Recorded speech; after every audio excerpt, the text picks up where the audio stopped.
Hello friends, അസ്സലാമു അലൈക്കും. പുതിയൊരു വീഡിയോയിലേക്ക് എല്ലാവർക്കും സ്വാഗതം.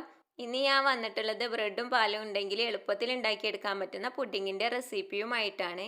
അപ്പം നമുക്കിത് ഉണ്ടാക്കുന്നത് എങ്ങനെ നോക്കാം.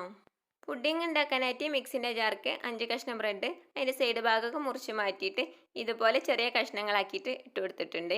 ഇനി ഇത് നന്നായിട്ട് തന്നെ പൊടിച്ചെടുക്കുക. ഇതുപോലെ പൊടിച്ചെടുത്തിട്ടുണ്ട്. ഇനി ഇതൊരു സൈഡിലേക്ക് മാറ്റി വെക്കാം. ഇനി ഒരു പാത്രത്തിലേക്ക് 1/2 ലിറ്റർ പാൽ ഒഴിച്ച് കൊടുക്കുകയാണ്. ഇനി ഇതിലേക്ക് മധുരത്തിന് ആവശ്യമായിട്ടുള്ള പഞ്ചസാര ചേർക്കാം. ഞാൻ 1/2 കപ്പോളം പഞ്ചസാര കേട്ടോ ഇതിലേക്ക് ചേർത്തത്. ഇനി ഇതുപോലെ ഇളക്കി കൊടുത്ത് പാല് നന്നായിട്ട് തന്നെ തിളപ്പിച്ചെടുക്കണം. ഇതുപോലെ തിളച്ച് വന്നതിന് ശേഷം ഒന്നും കൂടെ ഒന്ന് ഇളക്കിയിട്ട് 2 ടേബിൾ സ്പൂൺ പാൽപ്പൊടിയും കൂടെ ചേർത്ത് വീണ്ടും ഇതിനെ നന്നായിട്ട് തന്നെ ഇളക്കി കൊടുക്കണം.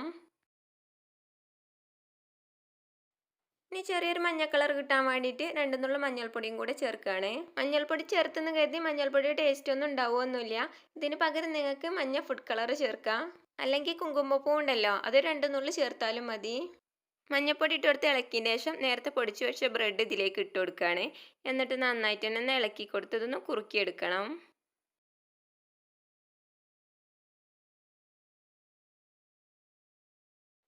അപ്പോൾ ഏകദേശം 2 മിനിറ്റിന് ശേഷം ഇതുപോലെ ഒന്ന് ചെറുതായിട്ടൊന്ന് കട്ടിയായി വരാൻ തുടങ്ങിയിട്ടുണ്ട്. ഇത് കുറച്ച് സമയം കൂടെ ഇതുപോലെ ഒന്ന് ഇളക്കി കൊടുത്തതിന് ശേഷം നമുക്ക് തീ ഓഫാക്കാം. ഇതുപോലെ കട്ടിയായി വന്നിട്ടുണ്ട്. ഇനി തീ ഓഫാക്കിയതിന് ശേഷം ഇത് സെറ്റ് ചെയ്യാനുള്ള പാത്രത്തിലേക്ക് ഒഴിച്ചു കൊടുക്കുകയാണ്. അപ്പോൾ അതിന് വേണ്ടിയിട്ട് ഞാനിവിടെ കേക്ക് ടീനാട്ടോ എടുത്തിട്ടുള്ളത്. നിങ്ങളെ കയ്യിൽ ഏത് പാത്രത്തിൽ വെച്ചിട്ടും പുഡിങ് സെറ്റ് ചെയ്തെടുക്കാൻ പറ്റും. അപ്പോൾ ഇതുപോലെ മുഴുവനും ഒഴിച്ചു കൊടുത്തതിന് ശേഷം ഇതുപോലെ ഒന്ന് ഇളക്കി കൊടുക്കുകയാണ്. അപ്പോൾ എല്ലാ ഭാഗത്തേക്കും ഒരേപോലെ നിൽക്കാൻ വേണ്ടിയിട്ടാട്ടോ ഇങ്ങനെ ഇളക്കി കൊടുക്കുന്നത്. ഇനി ഇതിൻ്റെ മുകളിലേക്ക് കുറച്ച് പിസ്ത കട്ട് ചെയ്തതും കൂടെ ഇട്ട് കൊടുക്കുകയാണ്. അപ്പോൾ ഇതൊക്കെ നിങ്ങളെ ഇഷ്ടത്തിനനുസരിച്ച് ചെയ്യാം കേട്ടോ. ഇനി ഇത് ചൂടാറിയതിന് ശേഷം 2-3 മണിക്കൂർ ഫ്രിഡ്ജിൽ വെച്ചിട്ട് നന്നായിട്ട് തന്നെ തണുപ്പിച്ചെടുക്കാം. 3 മണിക്കൂറിന് ശേഷം ഫ്രിഡ്ജിൽ നിന്ന് എടുത്തിട്ടുണ്ട്.